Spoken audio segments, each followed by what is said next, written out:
Steam roller সব হচ্ছে, কথা বলেন ঠিক কিনা? মুসলমানদেরকে পাখির মতো গুলি করে হত্যা করা হচ্ছে, কথা বলেন ঠিক কিনা? আল্লাহ তাআলা বলছেন ওয়াতাসিমু বিহাবলিল্লাহি জামিয়া ওয়ালা তাফাররাকু, হে দুনিয়ার মুসলমানগণ তোমরা ঐক্যবদ্ধভাবে আল্লাহর কোরআন মহাগ্রন্থ কোরআনুল কারীমকে আঁকড়ে ধরো, কখনো বিচ্ছিন্ন হয় না, কথা বলেন ঠিক কিনা? আজকের এই মুসলমানগণ সে ঐক্যবদ্ধ ভুলে গিয়ে বিচ্ছিন্নভাবে বিভিন্ন দল মত নির্বিশেষে তরকারকে ভাগ হয়ে আজকের এমন একটা পর্যায়ে হয়ে গেছে, একজন মুসলমানের মারলে আবার একজন মুসলমান দাঁড়িয়ে দেখে, কথা বলেন ঠিক কিনা? ও আমার মুসলমানগণ, আজকের আমাদেরকে আবার ফিরে আসতে হবে। আজকের ফিরে না আসতে পারলে ইহুদি খ্রিস্টানগণ মুসলমানদের যেভাবে মারতেছে আরো মারবে, কথা বলেন ঠিক কিনা? আজকের মুসলমান যদি ঐক্যবদ্ধ হতো, আল্লাহর কোরআনকে আঁকড়ে ধরতো, এই কোরআনকে বুকে ধারণ করে সামনে অগ্রসর হতো, ইহুদি খ্রিস্টানগণ মুসলমানদের মারা তো দূরের কথা, মুসলমানের দিকে রক্তিম চোখে তাকানোর দুঃসাহস পর্যন্ত দেখাতে পারতো না, কথা বলেন ঠিক কিনা? ও মুসলমানগণ, আবার সেই কোরআনের জন্য ফিরে আসতে হবে। সামনে সোনালী দিন আসছে, আল্লাহর কোরআনকে একেবারে গণভবন থেকে রাষ্ট্রীয় ভবনে পৌঁছায় দেওয়ার জন্য এই কোরআন যদি আমাদেরকে মাঠে ময়দানে ডাক দেয়, আমরা কারা কারা এই কোরআনের ডাকে সারা দিন রাজি আছি? দুহাত তুলে আল্লাহকে দেখান, লিল্লাহি তাকবীর। সম্মানিত হাজিরিন, আমরা সেই মহান আল্লাহর কোরআন থেকে কথা শুনবো, কথা বলেন ঠিক কিনা? আমি আলোচনা করা শুরু করার আগেই রাসূলের যুগে ছোট্ট একটা ঘটনা দিয়ে আমাদের বর্তমান সময় ঈমানকে একটু জ্বালিয়ে নিতে যাচ্ছি।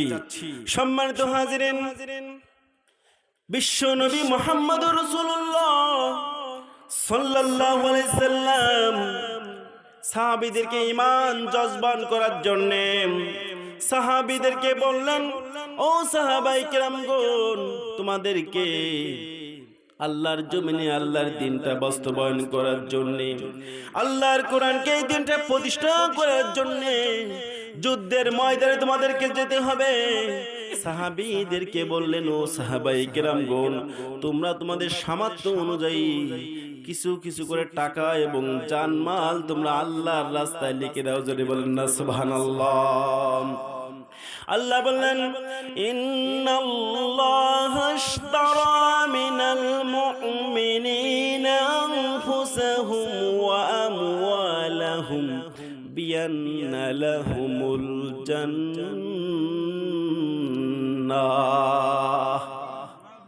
আল্লাহ বললেন, নিশ্চয় আমি মুমিনদের কাছ থেকে তাদের জান আর মালগুলো ক্রয় করে নিয়েছি, বিনিময়ে আমি আল্লাহ তাদেরকে জান্নাত দান করব। জোরে বলেন না সুবহানাল্লাহ। সাহাবায়ে কিরামগণ বলে, ইয়া রাসূলুল্লাহ, ইয়া হাবিবাল্লাহ, আমাদের জীবন শেষ হয়ে যাচ্ছে, যৌবনটা গলে যাচ্ছে, আমরা তো এখনো পর্যন্ত আল্লাহর রাস্তায় কবুল হতে পারলাম না।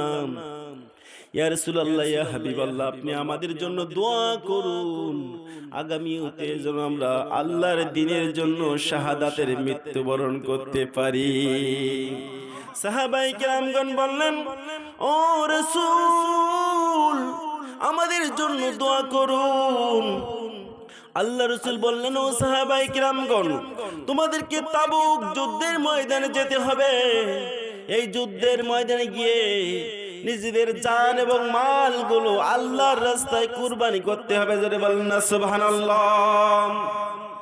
সাহাবায়ে কিরামদের কথা শুনিয়া বিশ্বনবী সাল্লাল্লাহু আলাইহি সাল্লাম বললেন, বিশ্বনবী যখন বললেন, ও সাহাবায়ে কিরামগণ, তোমাদেরকে আল্লাহর জমিনে দ্বীন প্রতিষ্ঠা করার জন্য তাবুকের ময়দানে যেতে হবে, তোমরা নাম লেখাও এবং জান লেখাও, সবকিছু লেখাও। আবু বকরের যুদ্ধের জন্য নাম লেখাই দিলেন, ওমর রাদিয়াল্লাহু আনহু যুদ্ধের জন্য নাম লেখাই দিলেন, আবু বকর সমস্ত কতিপয় সাহাবীগণের যুদ্ধের জন্য নাম লেখাই দিলেন। এক পর্যায়ে যুদ্ধের জন্য সাইয়্যিদনা উসমান ইবনে আফফান রাদিয়াল্লাহু আনহু 2 বস্তা স্বর্ণ মুদ্রা দান করে দিলেন। জোরে বলেন না সুবহানাল্লাহ। আল্লাহ রাসূল সাল্লাল্লাহু আলাইহি সাল্লাম যখন নামগুলো লেখাছিলেন, তখন একজন মহিলা 2 বছরের একটা দুধের বাচ্চা নিয়ে বলছে, ইয়া রাসূলুল্লাহ, ইয়া হাবিবাল্লাহ, আপনি যুদ্ধের জন্য নাম চেয়েছেন, যুদ্ধের জন্য মাল চেয়েছেন, ইয়া রাসূলুল্লাহ, ইয়া হাবিবাল্লাহ, আমার এই 2 বছরের শিশু বাচ্চাটা আপনি যুদ্ধের জন্য কবুল করে নিন। জোরে বলেন না সুবহানাল্লাহ। রাসূল করিম বললেন, ও মহিলা সাহাবী, আমি তো বাচ্চাদের খেলনার জন্য নাম নিচ্ছি না, আমি তো বাচ্চাদের নিয়ে মজা করবে এজন্য নাম নিচ্ছি না। ও মহিলা সাহাবী, আমার তুই এমন সৈনিকের প্রয়োজন, যে সৈনিক ঘোড়ায় চড়তে পারবে, যে সৈনিক তীর চালাইতে পারবে, যে সৈনিক চাবুক চালাইতে পারবে, তরবারি চালাইতে পারবে। তোমার এই 2 বছরের শিশু বাচ্চা তো কিছুই পারবে না, তাকে নিয়ে আমি কি করব? এই কথা যখন বললেন, মহিলা সাহাবী চোখের পানি ছেড়ে দিয়ে কাঁদলেন আর বললেন, ইয়া রাসূলুল্লাহ, ইয়া হাবিবাল্লাহ, আমি জানি আমার এই 2 বছরের বাচ্চা ঘোড়ায় চড়তে পারবে না, তীর চালাতে পারবে না, তরবারি চালাতে পারবে না। তবে শুনুন ইয়া রাসূলুল্লাহ, ইয়া হাবিবাল্লাহ, আমার স্বামী আগের যুদ্ধে শাহাদাত বরণ করেছে, আমার ভাইগুলো আগের যুদ্ধে শাহাদাত বরণ করেছে। ইয়া রাসূলুল্লাহ, আমার বড় ছেলেগুলো আগের যুদ্ধে শাহাদাত বরণ করেছে। এই যুদ্ধে অংশগ্রহণ করার জন্য আমার কাছে 2 বছরের শিশু বাচ্চা ছাড়া আর নাই। ইয়া রাসূলুল্লাহ, আমিও জানি আমার এই 2 বছরের বাচ্চা ঘোড়ায় চড়তে পারবে না, ঢাল ঘোরাতে পারবে না, তীর চালাতে পারবে না, তরবারি চালাতে পারবে না, কিন্তু আমার এই দুধের বাচ্চা ঢাল হতেও তো পারবে। জোরে বলেন না সুবহানাল্লাহ। ইয়া রাসূলুল্লাহ, ইয়া হাবিবাল্লাহ, কাফের মুশরিকগণ আপনাকে লক্ষ্য করে যখন তীর আর তরবারি দ্বারা আঘাত করবে, আপনাকে যখন বল্লমের খোঁচা দেবে, তখন আমার এই 2 বছরের দুধের বাচ্চাটা আপনার সামনে ঢাল স্বরূপ পেতে ধরবেন, আমার বাচ্চার জীবন চলে যাবে, আপনার জীবন রক্ষা পাবে, আমি এই কারণে দান করে দিয়েছি। আর সুবহানাল্লাহ। যাদের হৃদয় আছে আল্লাহর ভয়, তারা কবু পথ ভুলে যায় না, আল্লাহর প্রেম ছাড়া এ দুনিয়ায় কারো কাছে কোনো কিছু চাই না। কথা বলেন ঠিক কিনা? যাদের হৃদয় আছে আল্লাহর ভয়, তারা কবু পথ ভুলে যায় না, আল্লাহর প্রেম ছাড়া এ দুনিয়ায় কারো কাছে কোনো কিছু চাই না। রাতের আঁধারে যারা সিজদাতে রয়, 2 চোখের অশ্রুতে যেন নদী বয়, ছলনার হাত ছানি যত আসুক, পিছনে ফিরেও তারা তাকায় না। যাদের হৃদয় আছে আল্লাহর ভয়, তারা কবু পথ ভুলে যায় না। চিৎকার দিয়ে বলেন মারহাবা। বিশ্বনবী মুহাম্মদ রাসূলুল্লাহ সাল্লাল্লাহু আলাইহি সাল্লাম মহিলার আচরণ শুনে খুবই খুশি হয়ে গেলেন। তখন বিশ্বনবী সাল্লাল্লাহু আলাইহি সাল্লাম বলেছিলেন, লা ইয়াকুনু আহাদুকুম হাত্তা আকুনা হাব্বা ইলাইহি মিন ওয়ালিদিহি ওয়া ওয়ালাদিহি ওয়ান নাসি আজমাইন। সহিহুল বুখারী ওয়া মুসলিম। বিশ্বনবী সাল্লাল্লাহু আলাইহি সাল্লাম বললেন, লা ইকমিনু, তোমরা ঈমানদার হতে পারবে না, মুমিন হতে পারবে না, লা ইকমিনু আহাদুকুম হাত্তা আকুনা আহাব্বা ইলাইহি মিন ওয়ালিদিহি, তোমাদের টাকা পয়সা, সন্তান সন্ততি, পরিবার পরিজন, এমন কি সব কিছুর চাইতে আমি বিশ্বনবী আহাব্বা বলা হয়েছে। আহাব্বা শব্দটি ওয়াহিদ মুযাক্কার ইসমে তাবজিরের সিগা, অধিক বোঝানোর জন্য এই সিগাগুলো ব্যবহার হয়। বলেন আহাব্বা ইলাইহি মিন ওয়ালিদিহি ওয়া ওয়ালাদিহি, তোমাদের সন্তান সন্ততি, টাকা পয়সা, এমন কি দুনিয়ার সব কিছুর চাইতে আমি বিশ্বনবী যতক্ষণ তোমাদের কাছে অধিক প্রিয় না হতে পারবো, ততক্ষণ পর্যন্ত তোমরা ঈমানদার হতে পারবে না। ও আমার ভাইগণ, ও আমার গুনার ভয় গুনাহ কোন ঈমানটা পরীক্ষা করতে হবে। আমাদের সন্তানের চাইতে বিশ্ব নবীর ভালোবাসা অন্তরে জাগ্রত করতে হবে। কথা বলেন ঠিক কিনা? আসুন এবার আলোচনার পয়েন্টে আসতেছি। আমার আলোচনার আলোচ্য বিষয় হচ্ছে এই স্বৈরাচার পতনের 5টা কারণ। কয়টা কারণ? স্বৈরাচার পতনের 5টা কারণ। 1 নম্বর কারণ সম্পর্কে আমার আল্লাহ রাব্বুল আলামিন মহাগ্রন্থ কুরআনুল কারীম 17 নম্বর সূরা বনী ইসরাঈলের 37 নম্বর আয়াতে আমার আল্লাহ রাব্বুল আলামিন কত সুন্দরভাবে উল্লেখ করে গিয়েছেন। আমার আল্লাহ তাআলা বললেন, বিসমিল্লাহির রহমানির রহিম, ওয়ালা তামশি ফিল আরদি মারহা ইন্নাকা লান তাখরিকাল আরদা ওয়া লান তাবলুগাল জিবালা তুলা।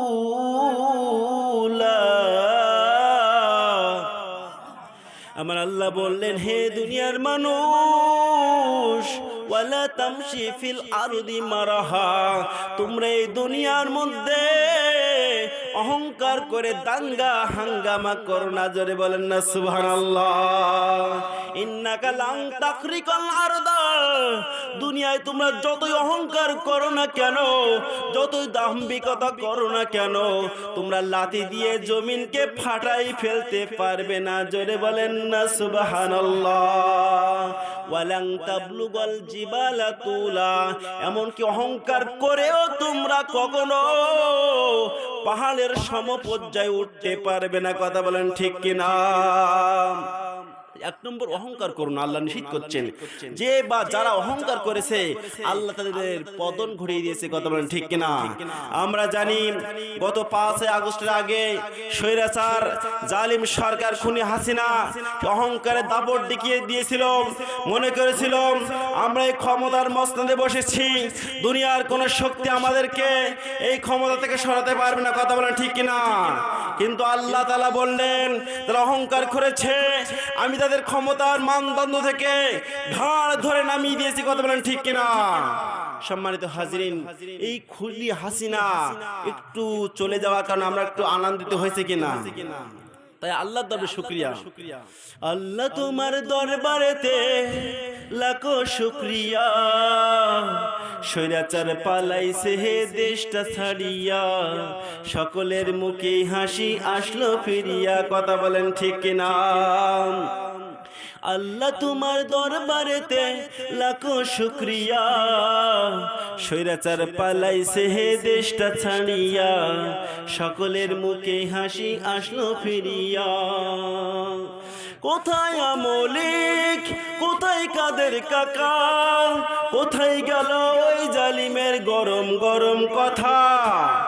বলতো না খেলা হবে, খেলা হবে। কোথায় আমলিক, কোথায় কাদের কাকা, কোথায় গেল ওই জালিমের গরম গরম কথা? খেলা হবে, খেলা হবে, খেলা হবে বলে কাকা গেল পালাইয়া, স্বৈরাচার পালাইছে হে দেশটা ছাড়িয়া, সকলের মুখে হাসি আসলো ফিরিয়া। চিৎকার বলেন সুবহানাল্লাহ। ও সম্মানিত হাজিরিন, আল্লাহ বললেন, ওয়ালা তামশি ফিল আরদি মারহা, হে দুনিয়ার মানুষ অহংকার করিস না, অহংকার করিস না। যারা অহংকার করে আমি আল্লাহ রাব্বুল আলামিন তাদেরকে পতন ঘটাই দেই। সম্মানিত হাজিরিন, অতি সংক্ষিপ্ত করে আলোচনা করতেছি। 2 নম্বর কারণ হলো জুলুম করা। কি করা? কথা বলছেন না কেন আপনারা? 2 নম্বর কারণ কি? জুলুম করা। আমার আল্লাহ রাব্বুল আলামিন 14 নম্বর সূরা ইব্রাহিমের 42 নম্বর আয়াতে আমার আল্লাহ বলছেন, ولا تحسبن الله غافلا عما يعمل الظالمون إنما يأخرهم ليوم تشخص فيه الأبصار। আল্লাহ বললেন, হে দুনিয়ার মানুষ, ওয়ালা আল্লাহ বলছেন তোমরা জুলুম করো না ওয়ালা তাহসাবান্নাল্লাহা গাফিলান আম্মা ইয়ামালুল যালিমুন নবী গো ইয়া রাসূলুল্লাহ ইয়া হাবিবাল্লাহ তুমি এমনটা মনে করো না ধারণা করো না এই জালিমরা যে কাজগুলো করতেছে সে সম্পর্কে তোমাদের রব গাফেল আছে এটা তোমরা মনে করো না এটা মনে করো না আল্লাহ তাআলা বলছেন এটা মনে করো না কারণ আমি তাদের ইন্নামা ইয়াকিরুহুম লিয়াউমিন তাশকাতু ফীহিল আবসার আমি তো তাদের সেই দিন ছুটি দিয়েছি সেই দিন পর্যন্ত অবকাশ দিয়েছি যেদিন তাদের চক্ষু দুটো বুজে যাবে সেই দিন পর্যন্ত আমি তাদের অবকাশ দিয়েছি জোরে বলেন না সুবহানাল্লাহ শৈরাচাররা মনে করেছিল আমরা এখান থেকে সরবো না 41 সালের মেয়াদে তারা কি করতে লাগলেন ব্যাট করতে লাগলেন আর মাত্র 24 সালে তারা ওয়াল হয়ে গেলেন কথা বলেন ঠিক কিনা সম্মানিত হাজিরিন আল্লাহ বললেন জুলুম করিস না জুলুম করে আল্লাহ আমি তাকে ছাড় দেই না কারণ যে জুলুম করে আমি তাকে ক্ষমতার মসনদ থেকে সরিয়ে দেই কথা বলেন ঠিক কিনা কারণ ফিরাউন মনে করেছিল আমি যে ক্ষমতায় বসেছি দুনিয়ার কোনো পরাশক্তি আমাকে ক্ষমতা থেকে বাজার নিষ্কাশন করতে পারবে না সরাতে পারবে না আল্লাহ তাকে ঠিকই সরিয়ে দিলেন কথা বলেন ঠিক কিনা সম্মানিত হাজিরিন একটা কথা পরিষ্কার করে জানা রাখে আল্লাহ কাউকে ধরে না ধরলে আল্লাহ ছাড়ে না কথা বলেন ঠিক কিনা আল্লাহ নমরুদ মনে করেছিল আমি এমন একটা কাজ করছি দুনিয়ায় আমাকে কেউ সরাতে পারবে না আল্লাহ তাকেও সরাই দিয়েছে কথা বলেন ঠিক কিনা এজন্য জুলুম করা যাবে জুলুম করা যাবে না সম্মানিত হাজিরিন বিশ্বনবী সাল্লাল্লাহু আলাইহি সাল্লাম একটা হাদিস বলছেন ওয়া আবি হুরায়রা রাদিয়াল্লাহু আনহু ক্বালা রাসূলুল্লাহ সাল্লাল্লাহু আলাইহি সাল্লাম হাল তাদরুনা মাল মুফলিসু ফিকুম ও সাহাবায়ে কেরামগণ তোমরা কি বলতে পারো আমার উম্মতের মধ্যে সবচেয়ে গরীব কে এখন যদি বলি চাচা বলেন তো গরিব মানুষ কাকে বলা হয় বলবা ভাইবো যার কাছে টাকা পয়সা নাই সেই তো গরিব কথা বলেন ঠিক কিনা সাহাবায়ে কেরামগণ বললেন ইয়া রাসূলুল্লাহ ইয়া হাবিবাল্লাহ আল্লাহ ওয়া রাসূল আলাম আল্লাহ এবং তার রাসূল সবচাইতে বেশি ভালো জানে জোরে বলেন না সুবহানাল্লাহ তারপরে সাহাবায়ে কেরামগণ বললেন ইয়া রাসূলুল্লাহ ইয়া হাবিবাল্লাহ মাল্লা দিরহাম লাহু ওয়ালা দিনারা ইয়া রাসূলুল্লাহ ইয়া হাবিবাল্লাহ যার কাছে টাকা পয়সা দিনার দিরহাম নাই তাকে তো আমরা গরিব বলি রাসূল বললে হলো না আসল গরিব কিন্তু ওই ব্যক্তি না সাহাবী আল মুফলিসু মিন উম্মতি ইয়াতি ইয়াউমাল কিয়ামাতি বিসসালাতিন ওয়াস সিয়ামিন ওয়াস যাকাতিন আমার উম্মতের মধ্যে সবচেয়ে গরিব হলো তারা যারা দুনিয়ায় এত পরিমাণ নামাজ পড়েছে নামাজের সওয়াবগুলো পাহাড় পরিমাণ হয়েছে এত পরিমাণ রোজা রেখেছে রোজার সওয়াবগুলো পাহাড় পরিমাণ হয়েছে এত পরিমাণ দান খয়রাত করেছে তার সওয়াবগুলো পাহাড় পরিমাণ হয়েছে এই তিন পাহাড় নেকিওয়ালা ব্যক্তিকে বিশ্ব নবী সবচেয়ে গরিব বললেন বুঝতে পারলেন কিয়ামতের দিন একটা নেকি থাকলে ওই ব্যক্তি ধনী কিন্তু তিন পাহাড় নেকি যে ব্যক্তি নিয়ে উঠছে সেই মুসলিম শরীফ হাদিস ওই ব্যক্তি আল্লাহ রাসূল গরিব বললেন কেন সাহাবায়ে কেরামগণ বুঝলেন না ইয়া রাসূলুল্লাহ ইয়া হাবিবাল্লাহ আমি তো বিষয়টা বুঝতে পারলাম না গরিব হয় কিভাবে আল্লাহ রাসূল বললেন ব্যাখ্যা দিলেন ওয়া ইয়াতি কদ শাতামা হাজা এক ব্যক্তি এসে বলবে আল্লাহ দুনিয়ায় এই ব্যক্তি অন্যায় করে আমাকে গালি দিয়েছিল আমাকে মিথ্যা কথা বলেছিল আমার নামে মিথ্যা মামলা দিয়ে বছরের পর বছর কারাবন্দী করে রেখেছিল কথা বলেন ঠিক কিনা আল্লামা দেলোয়ার হোসেন সাঈদীকে মিথ্যা মামলা দিয়ে মিথ্যা ধর্ষণের মামলা দিয়ে 13টা বছর কারাবন্দী করে রেখেছিল কথা বলেন ঠিক কিনা কাযাবা হাযা এক ব্যক্তি এসে বলে আল্লাহ দুনিয়ায় এই ব্যক্তি আমার উপর মিথ্যা অপবাদ দিয়েছিল। আল্লাহ বললেন বান্দারে এ নেকিওয়ালা বান্দা আমার কাছে আয়, নেকিওয়ালা বান্দা কাছে এসে যাবে। আল্লাহ বলবেন এই তুই কি ওর দুনিয়ায় মিথ্যা কথা বলেছিল ওর নামে? ওর মিথ্যা কথা বলতে পারবে না? বলবে হ্যাঁ আল্লাহ বলেছিলাম। আল্লাহ বলেন ওই পরিমাণ নেকি তুই এই ব্যক্তিকে দিয়ে দিয়ে জোরে বলেন না সুবহানাল্লাহ। ওয়া কাযাবা হাযা এক ব্যক্তি এসে বলবে ওয়া দারাবা হাযা এক ব্যক্তি এসে বলবে আল্লাহ দুনিয়ায় এই ব্যক্তি আমাকে দাঙ্গা হাঙ্গামা করেছিল, আমাকে অন্যায়ভাবে প্রহার করেছিল, মেরেছিল। আল্লাহ বলবেন তোর নেকি থেকে বিনিময় দিয়ে দে। ওয়া কালামা লা হাযা এক ব্যক্তি এসে বলবে আল্লাহ দুনিয়ায় এই ব্যক্তি অন্যায় করে আমার সম্পদগুলো ভক্ষণ করেছিল, খেয়ে নিয়েছিল। আল্লাহ বলবেন নেকি থেকে বিনিময় দিয়ে দে। ওয়া দামা হাযা এক ব্যক্তি এসে বলবে আল্লাহ এই ব্যক্তি দুনিয়ায় অন্যায় করে আমাদেরকে হত্যা করেছিল, আল্লাহ রক্তপাত করেছিল। আজকে দেখা যায় বিগত 15 বছর ধরে কত মানুষদেরকে গুম করে হত্যা করা হয়েছে, কথা বলেন ঠিক কিনা? কত মায়ের বুক যে খালি, চোখে শুধুই জল, কথা বলেন ঠিক কিনা? হারিয়ে তাদের বুকের মানিক হয়েছে পাগল। তারা বলবে আল্লাহ আমাদেরকে হত্যা করে দিয়েছিল। আল্লাহ বলবেন নেকি থেকে বিনিময় দিয়ে দিয়ে জোরে বলেন না সুবহানাল্লাহ। ফায়ুতা মিন হাযা মিন হাসানাতিহি ওয়া হাযা মিন হাসানাতিহি নেকি দিতে দিতে সব নেকি শেষ হয়ে যাবে। 3 পাহাড় নেকি সব শেষ, কিন্তু আল্লাহর কাছে এখনো পাওনাদার রয়েছে। আল্লাহ এই ব্যক্তি দুনিয়ায় এ করেছিল, ও করেছিল, ও করেছিল। আল্লাহ বলবেন এখন কি করা যায়? আলাইসাল্লাহু বিআহকামিল হাকিমিন আমি আল্লাহ তো সবচেয়ে ন্যায় বিচারকারী হাকিম আমি আল্লাহ। তাহলে এখন কি করা যায়? এক কাজ করো, তোমাদের ঘাড়ের গুনাহগুলো এই ব্যক্তি ঘাড়ে চাপাই দাও। ফায়ুতা মিন হাযা মিন হাসানাতি ওয়া হাযা মিন হাসানাতি এইভাবে নেকি দিতে দিতে সব নেকি যখন শেষ হয়ে যাবে তখন ওই ব্যক্তির গুনাহগুলো এর ঘাড়ে চাপিয়ে দেওয়া হবে।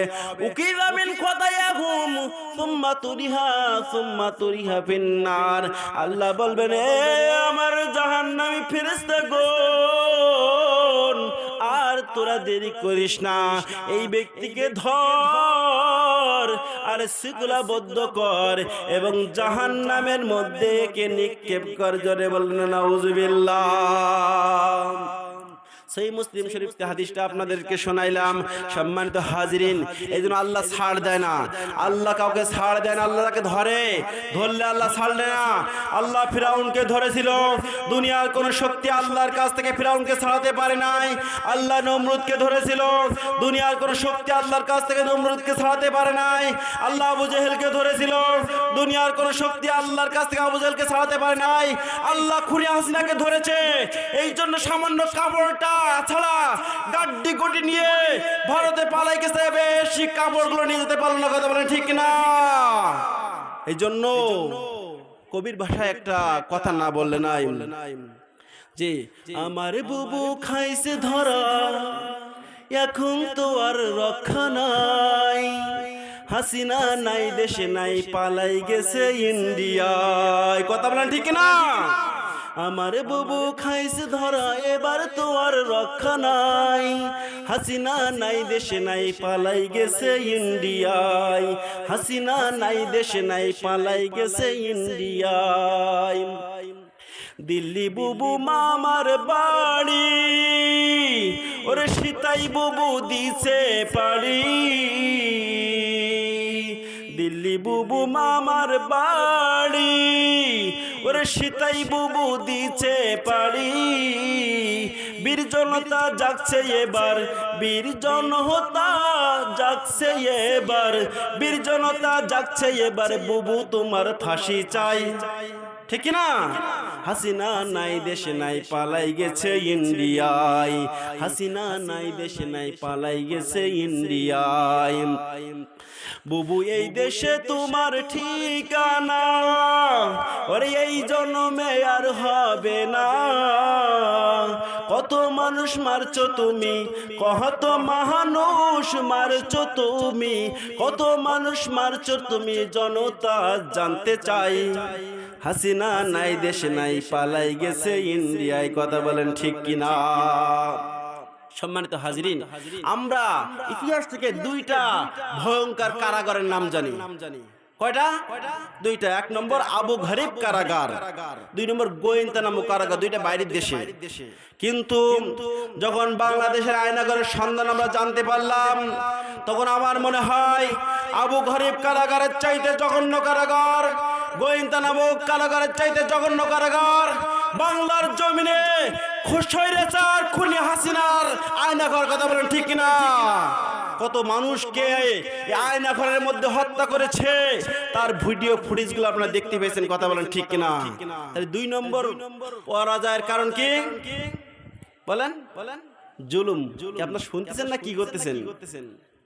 স্বৈরাচার পরাজয়ের দুই নম্বর কারণ কি?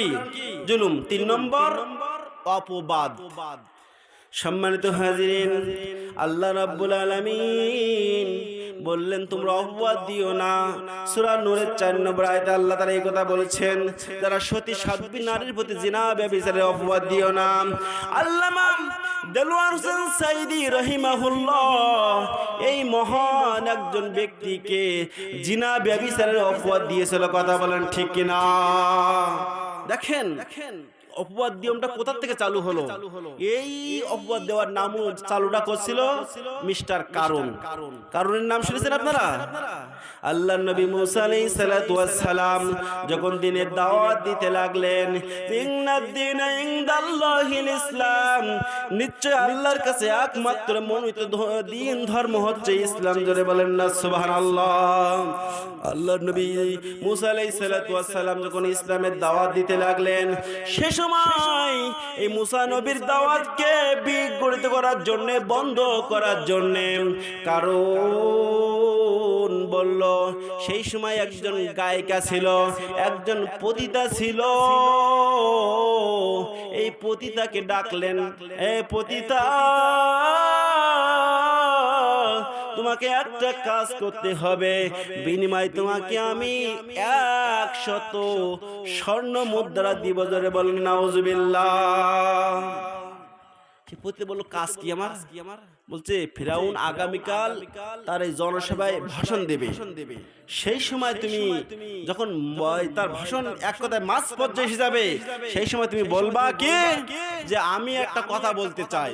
জনসভার মাঝখানে বলবা কি, আমি একটা কথা বলতে চাই, তোমরা যে মুসার যে ওয়াজ শুনতেছো, ও তো আমার বেশ্যালয়ের পতিতালয়ের নিয়মিত খরিদ্দার। জোরে বলে নাউজুবিল্লাহ। এই কথাটা বলবা, তোমাকে আমি 100 স্বর্ণ মুদ্রা দিয়ে দেব। এখন তুমি 50 মুদ্রা নাও, আর কাজ হয়ে গেলে আর 50 মুদ্রা নিবা। তখন এই পতিতা মহিলা বলল, ঠিক আছে আমি তাই বলবো, তাই করব। সম্মানিত হাজিরিন, আল্লাহর নবী মুসা আলাইহিস সালাতু ওয়াস সালাম যখন এইভাবে দ্বীনের দাওয়াত দিতে লাগলেন, মানুষগুলো সব চাতক পাখির নিকে নেয় যে মুসা আলাইহিস সালাতু ওয়াস সালামের দিকে দাওয়াত করে বসে আছে, তাকিয়ে বসে আছে। এক পর্যায়ে মুসা আলাইহিস সালাতু ওয়াস সালাম যখন বক্তৃতা দিতে দিতে, খুতবা দিতে দিতে এক পর্যায়ে এসে গেলেন, সেই সময় এই পতিতা নারী বলল, আমি একটা কথা বলতে চাই, আমি একটা কথা বলতে চাই। তখন মুসা আলাইহিস সালাতু ওয়াস সালাম থেকে চোখ সরে তখন ওই পতিতার দিকে চোখ গেল। নাউজুবিল্লাহ। তখন ওই পতিতার মিথ্যে কথা বলতে পারলো না, বলল, দেখো আমি আমার দিকা দৃষ্টিতে আল্লাহর নবী মুসা আলাইহিস সালাতু ওয়াস সালাম একজন নেককার বান্দা, কথা বলেন ঠিক কিনা? সুতরাং এই কারণে আমাকে 100 স্বর্ণ মুদ্রা দিতে চেয়েছিল মুসা নবীর নামে মিথ্যা অপবাদ দেওয়ার জন্য, কিন্তু আজকে আমি পারলাম না। আমাকে এই কারণ এই নাটকটা সাজাতে বলছিল, কথা বলেন ঠিক কিনা? এইখান থেকে শিক্ষা নিয়ে নাও। যখন আল্লামা দেলোয়ার হোসেন সাঈদী রাহিমাহুল্লাহ সহ মাওলানা মতিউর রহমান নিজামী সহ এই সমস্ত বিশিষ্ট ইসলামী স্কলারদের উপরে জিনা ব্যভিচারের মামলা দিয়ে বছরের পর বছর কারাবন্দী করে রাখা হয়েছিল, কথা বলেন ঠিক কিনা? কিন্তু বাংলার তাওহীদি জনতা সে কথাটা কর্ণপাত করে নাই। একজন পাগলকেও বিশ্বাস করানো যায় নাই যে আল্লামা দেলোয়ার হোসেন সাঈদী ধর্ষণ করেছে, কথা বলেন ঠিক কিনা? সম্মানিত হাজিরিন, আমি যেহেতু আমার শ্রদ্ধেয় উস্তাদ আলহাজ হাফেজ মাওলানা শামসুর রহমান আজাদী সাহেব এসে গেছে, আমি